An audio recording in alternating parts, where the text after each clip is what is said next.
La Constitution française du 4 octobre 1958 a été révisée, tenez-vous tranquille, 24 fois.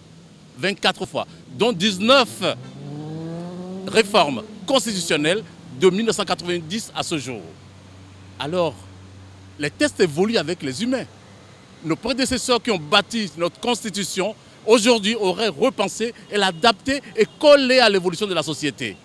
En effet, les 4 points essentiels qui ont été proposés dans le texte soumis au Parlement valaient la peine d'être votés. On ne peut pas vouloir du bonheur sans bouger. Il n'y a aucun bonheur qui arrive facilement en claquant les doigts. Nous devons faire des sacrifices. Et là, si ces réformes doivent passer par les sacrifices, eh bien, nous, on fera les sacrifices. Pourquoi ces sacrifices? Parce que c'est pour relever notre pays. C'est notre pays qui en a besoin. Notre économie, depuis des décennies, qui en souffre. La femme, la femme béninoise, on a aussi besoin de notre place au sein de notre pays pour pouvoir aussi porter nos voix, pour pouvoir dire ce qu'on pense, pour que demain, on ne soit pas laissé aux oubliettes.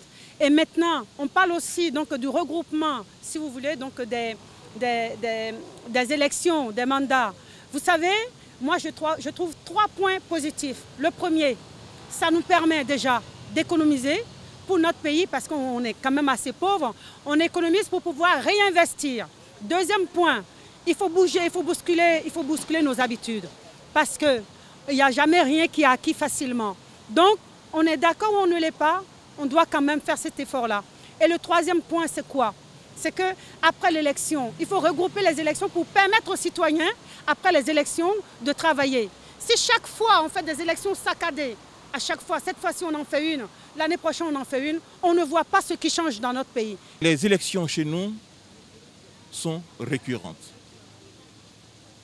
Un petit calcul permet de montrer que d'ici l'an 2030, nous allons faire face, si la Constitution reste en l'état, à 13 élections passées. On ne peut pas continuer à sacrifier le temps qu'il faut pour développer le pays à faire que des élections, à faire que de la politique. Voyez? Donc, à mon avis, rationaliser les élections serait bénéfique pour le pays, et non seulement pour mettre cet argent à profit pour d'autres plans de développement, mais surtout pour petit à petit acquérir réellement notre indépendance vis-à-vis de l'Occident et à ne plus tendre la main. Car celui qui vous donne de l'argent et qui vient à votre secours à chaque fois, eh bien, a le droit de s'impliquer dans vos problèmes. Une Cour des comptes pour le Bénin, pourquoi pas? Si c'est pour bien gérer le pays, pour savoir l'argent de l'État, comment gérer l'argent. Il ne faut pas avoir peur de la Cour des comptes. Il ne faut pas avoir peur. L'expérience nourrit toujours. Dans ce pays où je vis, j'observe que ce sont ces sacrifices multiséculaires consentis au prix de la sueur des uns et des autres qu'on a pu avoir aujourd'hui un pays développé ici.